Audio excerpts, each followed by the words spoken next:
yourself? How did you feel out there? I felt okay. A little flat when in the beginning. I didn't get the full warm up. It was kind of a surreal week. Like everything was kind of cerebral and just kind of, slow. But that's just what we do. Ultimately, I had to find it. I had to go out and do what I set out to do, and which was, dominate from start to finish and really, let everyone know that I'm next in line for that shot. So when you say you didn't get the full warm up, are you saying like you get to do your normal routine, or you just didn't feel it? Yeah, just normal routine. It's kind of funky. I'm a habit of routine. I have a routine. I know approximately what time I want to get my hands wrapped. Approximately what time I want to roll out.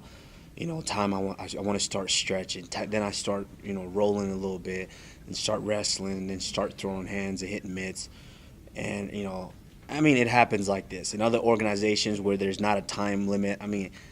Thank God, even in the UFC, there's this kind of a structure to where okay, about this time is when you're gonna fight. I just kind of didn't gauge it completely, right? And that was just on me, but it didn't matter. I still went out there and I did my job, which is dominate. Were you surprised with anything that happened in there? RDA's a tough guy, obviously, man. He's been through it all.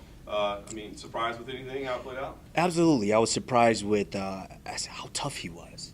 That's what a champion was. He was a true champion, a tough guy. Much respect for him. He was tough. I hit him with some big shots.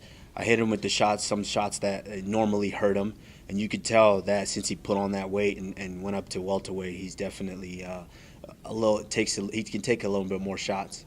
Did you get a chance to talk to Dana yet? Yeah, I talked to him in the back a little bit, and I'm really optimistic to see what's up next for me. Well, that's interesting you say, because he came and said, that he was very impressed by you, and he's mentioned that you talked to him in the past. We thought tonight you did it, and he said, man, I kind of would like to see him versus Tyron next, and I pushed him. I said, well, we thought Colby was happening. Is that guaranteed? He said, nothing's guaranteed. So, you have some inside info? You think maybe you can slip in and steal that shot away? I wish I had inside info, but it doesn't matter. I stayed the claim that I was next in line. So if what's his name, Queefington isn't stepping up to fight, which he hasn't stepped up before, and he ducked it. So if he doesn't step up, I'm stepping up. Tyron knows I'm not going anywhere. I'm next in line. He knows I'm the real fight. I'm the threat to that throne. So it doesn't matter. Whatever Dana calls, I'll be right there ready to answer. They were targeting January for that fight. Could you be ready that soon? If they said, hey, we still need it in January, could you do that?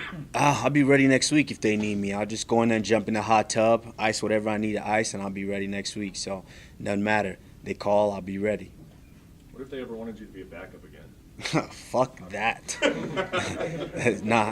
not going down. It's each and every time we do something like this, and we go through a camp, that's what really takes life off of your career. That's what really, because the damage is not necessarily done in the fight. It's done through camp. All that rigorous training, putting your body through that, and dieting, doing everything the right way. When that fight was announced in September, I believe, or August, whichever way that fight with 228, I was fully prepared to be the welterweight champion of the world. I put the camp in, I put the time in, and I was prepared and I was ready. Part of the best that I've ever really felt. I was all week. I was ready. I felt like that was the stage. That was the time in my hometown, Dallas, Texas, to go out there and do it in front of everyone. And my high school coach was there. I really felt like that was the time, but unfortunately, it didn't happen. That wasn't the plan. So it doesn't matter. God has a plan. And all I have to do is be patient, and my time will come. And when that time comes, when that opportunity knocks, I'm going to kick that fucking door down, for sure.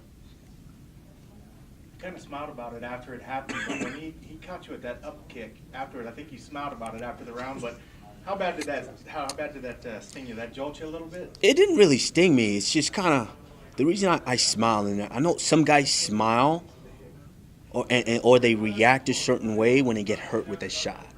For me, I smile because I'm kind of surprised that he touched me.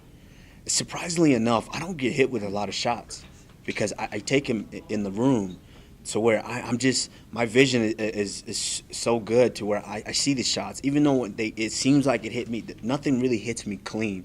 And so when I get hit with the shot, I'm kind of surprised. It didn't necessarily hurt me.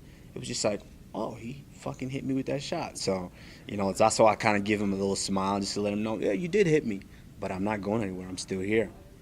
You didn't even kind of mention that. He thought your striking, he thought your timing, you looked a little bit better in the 5th round. Was that partly maybe due to, like you said, the warm-up? It just felt a little bit off getting started. Did you feel stronger as the rounds went on? Absolutely. That's just been the story of my career, even through wrestling. And it gotten that way through wrestling. It's just the way that I trained, the way that I conditioned my body. All through when I made the decision to want to be the best at whatever I was doing, whether it was wrestling or this.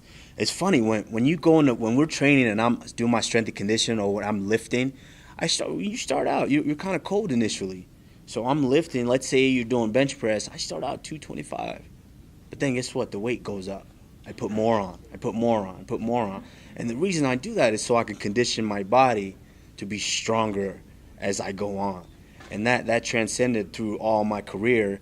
If you watched any of my matches, I got stronger as the match went on, while guys got weaker. And that's where I built that mentality of really breaking a guy, really wanting to break them, because I know people can't last with me as the rounds go on. How do you compare this performance to others? Do you feel like this is your best, or how did this compare to your past fights? I wouldn't say it's my best. I'd say it's up there because that's a former world champion. I mean, that guy's a tough dude. Came in the welterweight division, was just kind of running through guys, like made it look like he was back at lightweight. And so to go out there and really dominate him like that, it just kind of makes a statement that I'm next in line. But I would have liked to go in there and just breathe on him and have him, fall asleep and have my hand raised. So, it's up there. It's one of my best. Could you see yourself fighting somebody else, or is it Woodley, or do you feel this is Woodley has to be next? Woodley, it's the welterweight strap. It doesn't matter. Whether it's Woodley or Queefington or whatever the other guy's name is, it doesn't matter. As long as it's for that belt, that's what I'm looking for. Did it feel good to get that performance bonus, and you got any plans to how you're going to spend it? Feels good. I'm actually I'm trying to buy a house. My daughter's 4 now. I think it's about time for her to get her own space to be able to run up and down or stand over the balcony and scream, "Daddy, I'm doing this or doing that." So, it's about time for me to expand and buy her, give her the room that she needs.